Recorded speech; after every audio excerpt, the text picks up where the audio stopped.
Hello everyone, কেমন আছেন? আশা করছি সকলে ভালো আছেন। আবারও চলে এসেছি আমি নতুন একটা ব্লগ নিয়ে। তো আজকে আমি সন্ধ্যেবেলা থেকে ব্লগটা স্টার্ট করছি। আর আজকে আমরা সন্ধ্যেবেলায় যাচ্ছি রাসের মেলায়। তো রাসের মেলাটা আমাদের বাড়ি থেকে একটু দূরে, মানে গঙ্গার এপার থেকে ওপার হতে হবে। তো জায়গাটার নাম হচ্ছে উলুবেড়িয়া। তো চলেও এসেছি আমরা গঙ্গার ধারে। আর এই রাত্রিবেলার গঙ্গাটা দেখতে বেশ ভালোই লাগছিল।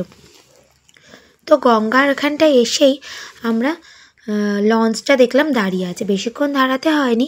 এই যে লঞ্চে আমরা উঠে পড়েছি, আর এরপরে চলে যাব আমরা ওই পারে। আর ওই যে দেখা যাচ্ছে ওই আলোটা, ওটা হচ্ছে রাসের মেলা আর কি। মেলাটা যে বসেছে, যে দোলনাগুলো হয় না, সেই দোলনাগুলোর আলোগুলো দেখা যাচ্ছে।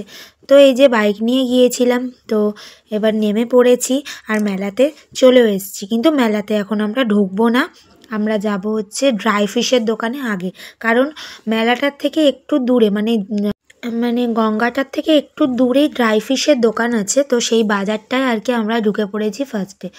তো ওখানে যেহেতু ড্রাই ফিশের দোকান প্রচুর, আর ওখানে একটুখানি কমেও পাওয়া যায় যেহেতু, সেই কারণে আমরা আগেই চলে গিয়েছিলাম ওই দোকানটায় আর কি ড্রাই ফিশগুলো কিনতে। কারণ লঞ্চেরও তো একটা টাইম আছে, সেই টাইমের মধ্যে আমাদেরকে লঞ্চে উঠতে হবে। আর এইদিকে দেখুন, এদিকে মাম্মাম চুলটা খুলে গিয়েছে, বলছে মা আমাকে একটু বেঁধে দাও।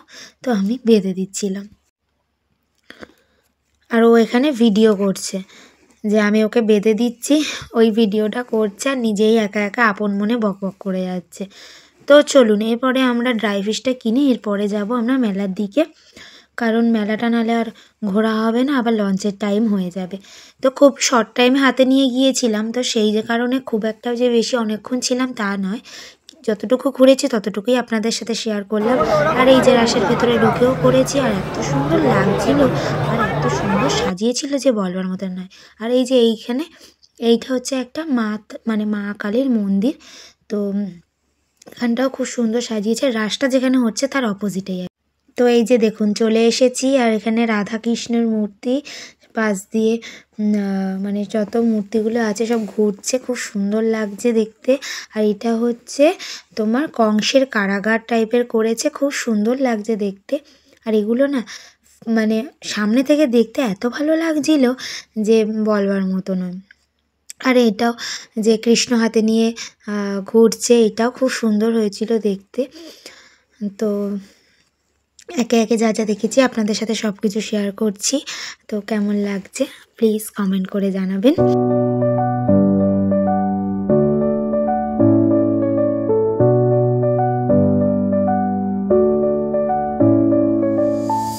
এটা দেখুন কি ভাল লাগছে, আস্তে আস্তে নৌকাটা চালিয়ে নিয়ে যাচ্ছে, আর ওইটাই করেছে, এত ভালো লাগছে দেখতে।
লাগছে দেখতে যে বলবার মতো না।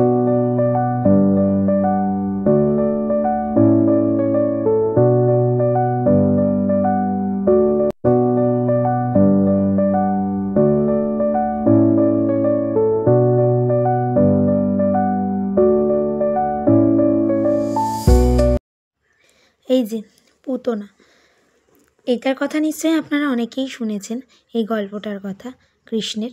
তো এমন করেছিল যে দেখেই ভয় লাগছিল। আর মাম্মাম তো সামনে যাচ্ছিলই না ভয়ে।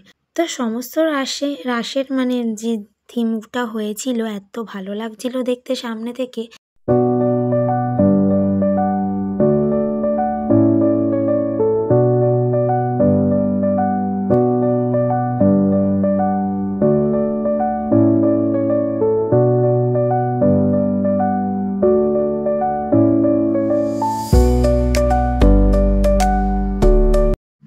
এখানে দেখুন, এখানে করেছে জগন্নাথ, বলরাম, সুভদ্রা। এইটা দেখুন, এটা করেছে একটা নাগরদোলা। এইটা দেখেছেন, এটা হচ্ছে হনুমানের বিয়ে হচ্ছে। আর একটা হনুমান পুরোহিতই হনুমানদের বিবাহ করাচ্ছে।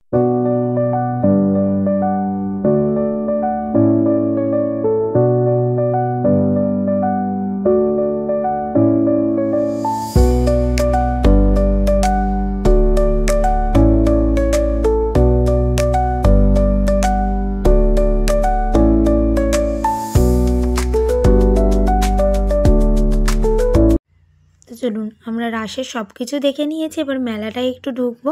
আর এই যেখানে বিক্রি হচ্ছিল মথুরা কেক, তো ওই কেকটা খেতে আমরা সবাই ভালোবাসি, তো সেই কারণে আমাদের আর কি কেনা হচ্ছিল মথুরা কেক। আর এত লাইন পড়েছিল, অনেকক্ষণ পর আমরা পেয়েছি কেকটা।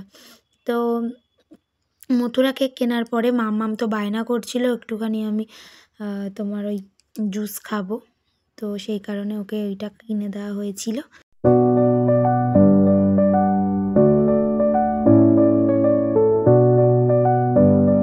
আর এইবারে চলে এসেছি জিলাপি মেলা, মানেই তো জিলাপি। তো আমাদের ওখানে যখন মেলা হয়েছে দুর্গাপুজো, তখনও প্রচুর জিলাপি খেয়েছে। আর আমার মেলায় আসলেই জিলাপিটা কিনতেই হয়, তো এখান থেকেও একটু জিলাপি নিয়ে নিচ্ছিলাম। আবার মানে লঞ্চের টাইমটাও হয়ে আসছে, তো তাড়াতাড়ি করে কিনে নিয়ে এবারে যাব লঞ্চের দিকে। তো এই যে আমরা লঞ্চে মানে গঙ্গার ঘাটেও এসে পৌঁছেছি, আর দেখি লঞ্চ দাঁড়িয়ে আছে, তো তারপরে তাড়াতাড়ি উঠে পড়লাম। তো চলুন এবার বাড়ি যাওয়ার পালা। আজকের মতো আসি, আবারও দেখা হবে নতুন একটা ভিডিওয়। টাটা।